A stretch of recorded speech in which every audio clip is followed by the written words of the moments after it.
अजीज़ान गिरामी, मैं आपसे कह रहा था कि इम्तियाज जलील ने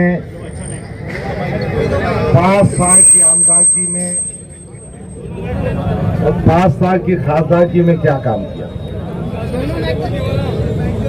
और मैं ये कहना चाहता हूं कि सिवाय घर भरने के कुछ नहीं किया। इसलिए कहना चाहता हूं कि आज हमारे बीच करीम कुरैशी मौजूद है। आपने कभी इम्तियाज जलील को पुलिस स्टेशन में जाते हुए देखा? कभी किसी मजलूम की मदद करते हुए देखा? कभी किसकी जमानत करते हुए देखा? मैं फख्र से कहता हूं, ये हबीब कुरैशी हो कि करीम कुरैशी हो कि गफ्फार कादरी हो, हमको पुलिस स्टेशन जाने में कभी हिचकिचाहट नहीं है। अल्लाह ने हमको ताकत दी है कि हम पुलिस के अरबाब इख्तियार से आंखों में आंखें डाल कर बात करते हैं। गुज़िश्ता बकरीद के ईद के मौके पर एक वीडियो देखने को मिला था।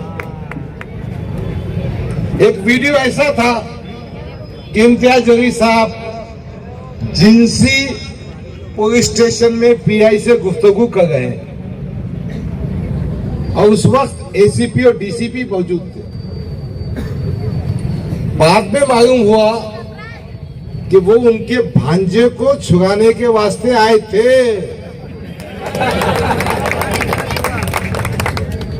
तो इनकी नुमाइंदगी सिर्फ भांजे, भतीजे, बेटे और भाइयों के हद तक है। हमारा मानना है कि ये सब मेरे बेटे हैं, ये सब मेरे भाई हैं, इनका दुख मेरा दुख है।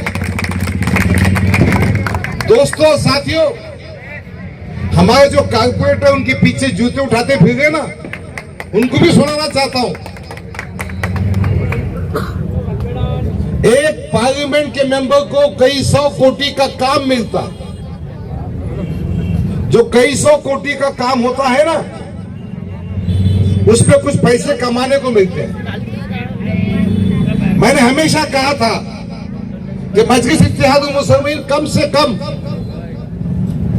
इन नौजवानों को जिन्होंने बेगर्ज बेगौस बगैर किसी मकसद के इनको वोट दिया है, 10 लाख का, 20 लाख का, 25 लाख का काम दो। 10-20% उनकी कमाई होगी, मगर ये पट्टा इतना भारी है कि एक ही कॉन्ट्रैक्टर बाबा बिगड़ा। क्या कमीशन तय करके बैठा मालूम नहीं मेरे को। अभी तो सुना है कि नेहरू भवन का जो कंस्ट्रक्शन होगा ना, उसमें उसका भाई पार्टनर है। अभी 2014 में एमआईएम के बड़े नेता ने कहा था, मैं नेता मानता हूं उनको इस वास्ते कि हैदराबाद में कुछ अच्छे काम भी है, कि हम एक स्कूल खोलेंगे। अब कुछ बच्चों ने शादियां भी की है, बच्चे पैदा करे, सोचे भाई अपने बच्चों को स्कूल मिलेगा। अब वो बच्चे 10 साल के हो गए मगर स्कूल खुला ही नहीं अभी तक। कहां हम अस्पताल बनाएंगे? मैंने कोई अस्पताल नहीं देखा। एक दुआ बैंक बनने वाली है, वो जगह किसकी है मालूम तुमको? वो जगह औकाफ की जगह है। वो जो दुआ बैंक का ऑफिस है ना, उसका 3825 स्क्वायर फुट की जमीन है, जिसकी कीमत लगभग 2.5-3 करोड़ होती है। जब ये पत्रकार था लोकमत में, अब पत्रकार लोग सब अच्छे होते हैं, पत्रकार लोग कोई गलत काम नहीं करते, पत्रकारों का मेरे दिल में बहुत एहतराम। मगर इम्तियाज जलील ने काम बता के औकाफ की जमीन अपनी मां के नाम पे कर दिया। आज मैंने प्रेस कॉन्फ्रेंस डॉक्यूमेंट दिया। एक पत्रकार ने मुझसे पूछा, डॉक्टर साहब अब 10 साल के बाद याद आएगा तुम्हारे हल्के में आने के बाद? अरे मैंने कहा डॉक्टर गफ्फार वो वाहिद शख्स है जो हमेशा इम्तियाज जलील के गलत कामों को टोकता था और टोकता रहा है। मैंने असदुद्दीन अमीर साहब से भी कहा था कि साहब अंबादास दानवे को वोट देने के लिए जो कांड किए नको करो साहब।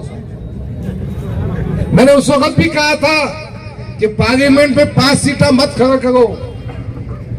मैंने उस वक्त भी कहा था कि वंचित बहुजन आघाड़ी का इतिहाद मत टूटना चाहिए।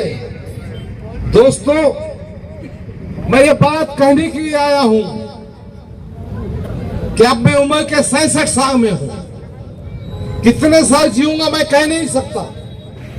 हो सकता है ये इंतखाब इलेक्शन मेरी जिंदगी का आखिरी इलेक्शन होगा।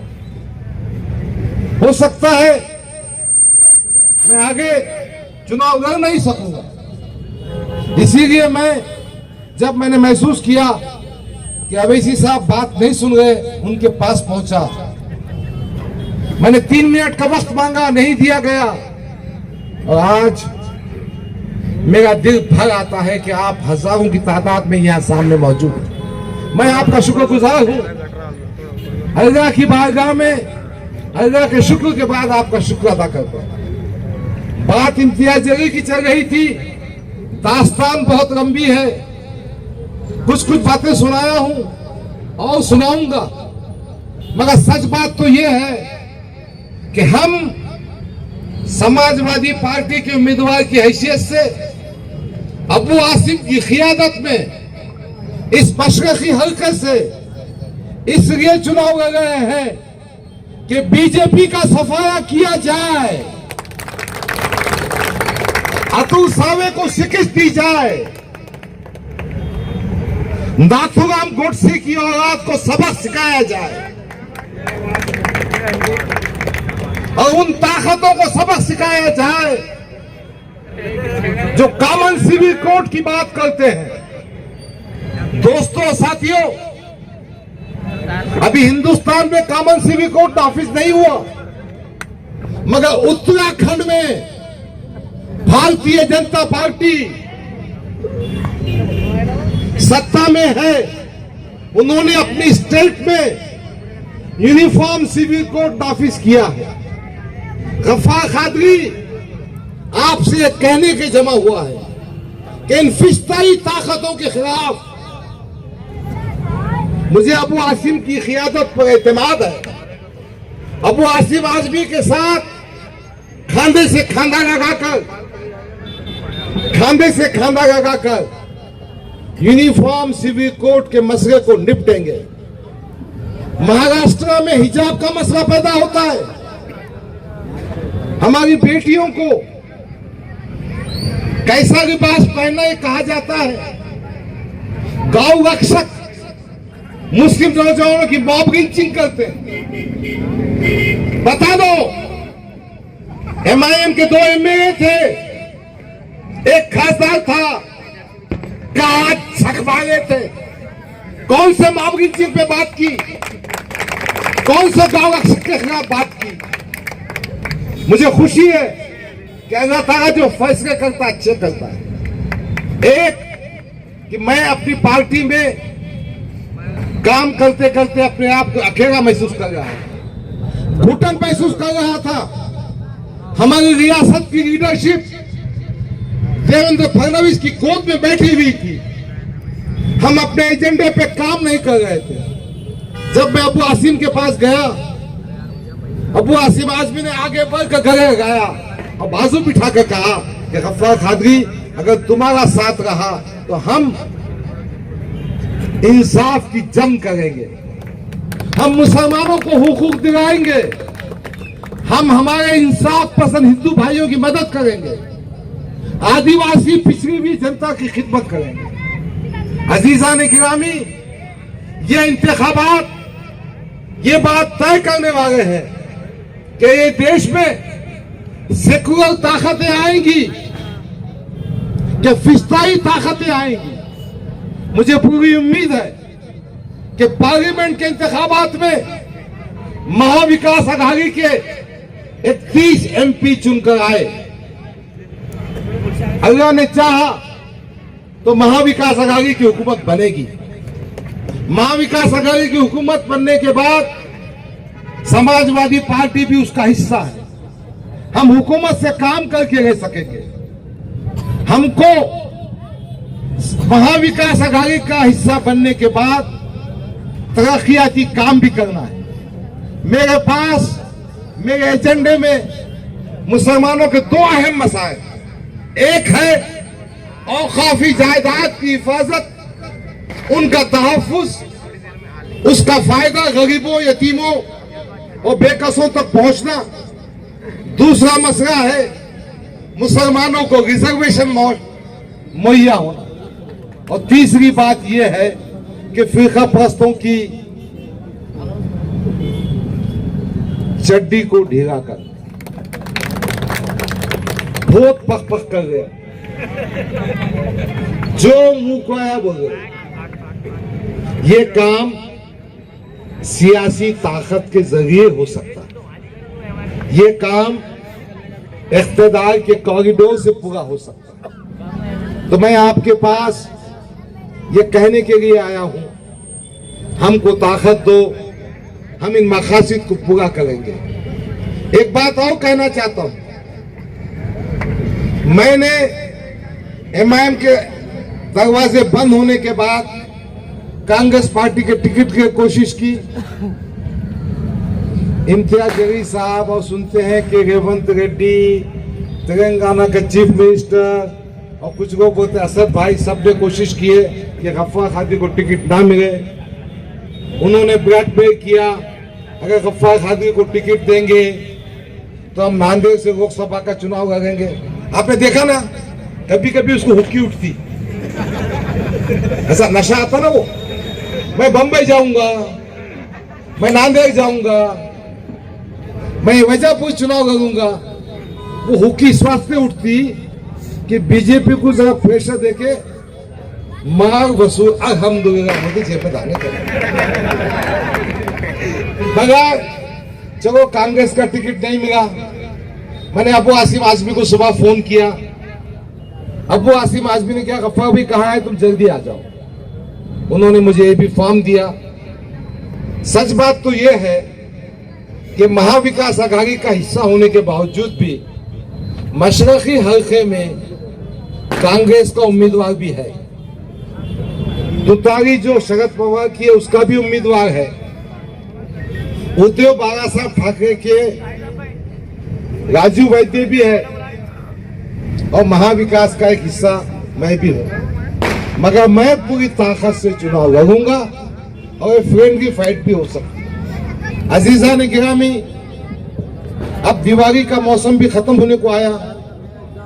कल वोटर्स की जो नॉमिनेशन, जो विड्रॉ की डेट आखिरी तारीख है, इंशाअल्लाह परसों से हम हमारे गैर मुस्लिम भाइयों के पास भी जाएंगे। समाजवादी पार्टी का दूसरा अहम फायदा यह है कि हम हमारे गैर मुस्लिम भाइयों के पास जा सकते हैं। जब तक मैं मजलिस में था तो मुझे एक किस्म की रुकावट थी।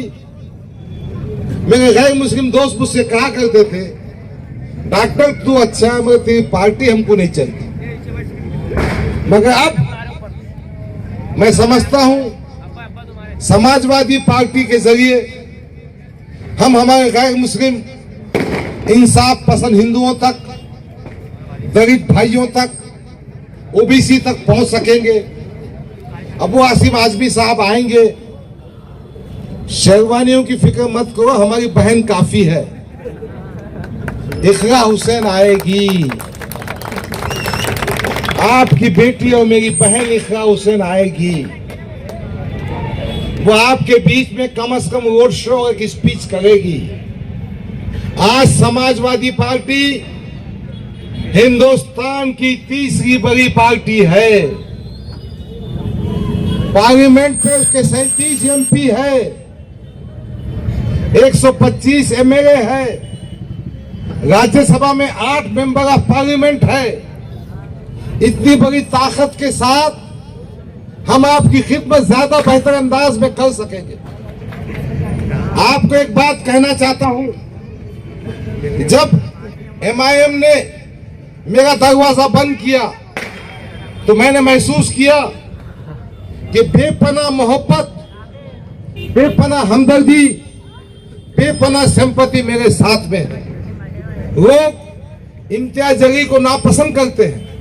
मुझे पूरी तवक्को है कि मुसलमानों के वोटों के साथ साथ गैर मुस्लिमों के वोट भी मिलेंगे और हम कामयाबी हासिल करेंगे। मुझे इस बात की भी तवक्को है कि जगंगे पाटिल साहब और मौलाना मोहतरम सज्जाद नोमानी साहब हमारे हक में फैसला करेंगे। इंशाअल्लाह ताला हम भारी अक्सरियत से औरंगाबाद मशरक़ी हल्के में कामयाबी हासिल करेंगे। बस एक बात याद दिलानी है कि हमारी निशानी, समाजवादी पार्टी की निशानी 22 साइकिल है।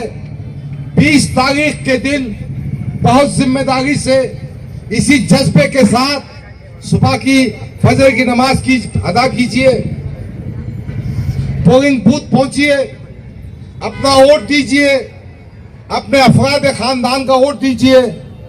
आजू बाजू महंगे में पूछ के देखिए, वोट आपका हक है। ये वोट आपके शानदार मुस्तकबिल की जमानत है। ये वोट वो ताकत है जो इंशाअल्लाह हमारे नौजवानों की जिंदगी में बेरोजगारी को दूर कर सकेगा। ये वोट है जो हमको फख्र से सर उठाकर जीने की ताकत देगा। ये वो वोट है उन फिस्ताई फिरका परस्त ताकतों को खत्म करने का जरिया बनेगा।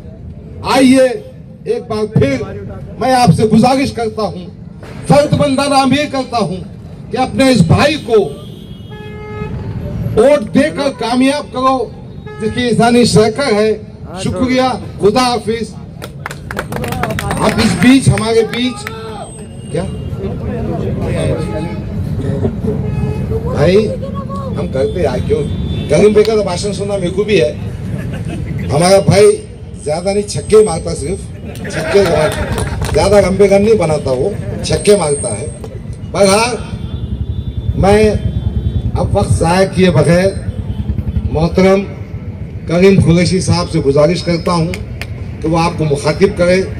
एक बार फिर मैं मेरी जानिब से, मेरी पार्टी की जानिब से, मेरे साथियों की जानिब से मोहतरम करीम कुरैशी साहब, हबीब कुरैशी साहब, उनके अफराद ख़ानदान, उनके साथियों का ममनून व मशकूर कि उन्होंने इस मुश्किल वक्त में, जबकि हमारे लोगों ने हमारा साथ छोड़ दिया था, मेरे बाजू खड़े गए, कुव्वत से खड़े, कुव्वत दे रहे हैं, ताकत दे रहे हैं, बेगौस, बेगर्ज, बेमकसद। इसलिए मैं एक बार फिर उनका शुक्रिया अदा करता हूं और माइक करीम कुरैशी के हवाले करता हूं।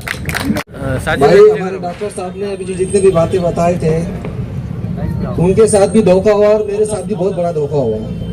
क्यों? क्या कांग्रेस पार्टी के अंदर हम 10 ही लोग थे, 10 लोगों ने फॉर्म भरा था, 10 लोगों का एंट्री हुआ था और उन्होंने ये बताया था कि करीम कुरैशी साहब तुमको टिकट देंगे, तुम काम को लग जाओ बोल के। ना वो 10 लोगों को दिया, ना टिकट मेरे को दिया। इसलिए मेरे को डॉक्टर साहब के साथ में आना पड़ा, क्योंकि अब मेरे पे जो पिछले इल्जाम लगाए थे डॉक्टर साहब के साथ में लेके कि डॉक्टर साहब तुम्हारे वैसे गिरे बोलते हैं। डॉक्टर साहब मेरे वैसे नहीं गिरे थे, बहुत सारे लोग भी खड़े हुए थे और वो पिछला जो था मेरे पे इल्जाम, मैं वो मिटाने के लिए आज डॉक्टर साहब को सपोर्ट करने के लिए आया। और इंशाअल्लाह कल 4 तारीख के दिन मैं मेरा फॉर्म वापस पीछे ले रहा और मैं डॉक्टर साहब को सपोर्ट कर रहा। और तुम लोगों को ये बताना चाहता हूँ कि बहुत मजलिस करते हैं तुम, तो मजलिस ने ये सोचना चाहिए था कि डॉक्टर साहब को ये आखिरी टाइम था, उन्होंने बोले थे मेरा आखिरी इलेक्शन है, तो उनको सपोर्ट कर देना चाहिए था। और इम्तियाज जलील का को अभी भी बहुत सारा टाइम है, कल 4 तारीख का, कि उन्होंने उनका फॉर्म वापस लेना और थोड़ा बड़ा दिल करना और डॉक्टर साहब को सपोर्ट करना चाहिए।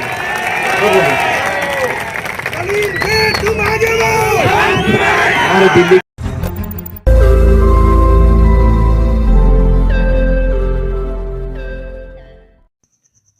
रोज नई खबरों को देखने के लिए हमारे औरंगाबाद समाचार चैनल को सब्सक्राइब कीजिए और नोटिफिकेशन पाने के लिए हमारे बेल आइकन को दबाइए ताकि हर खबर की नोटिफिकेशन आपको मिलती रहे।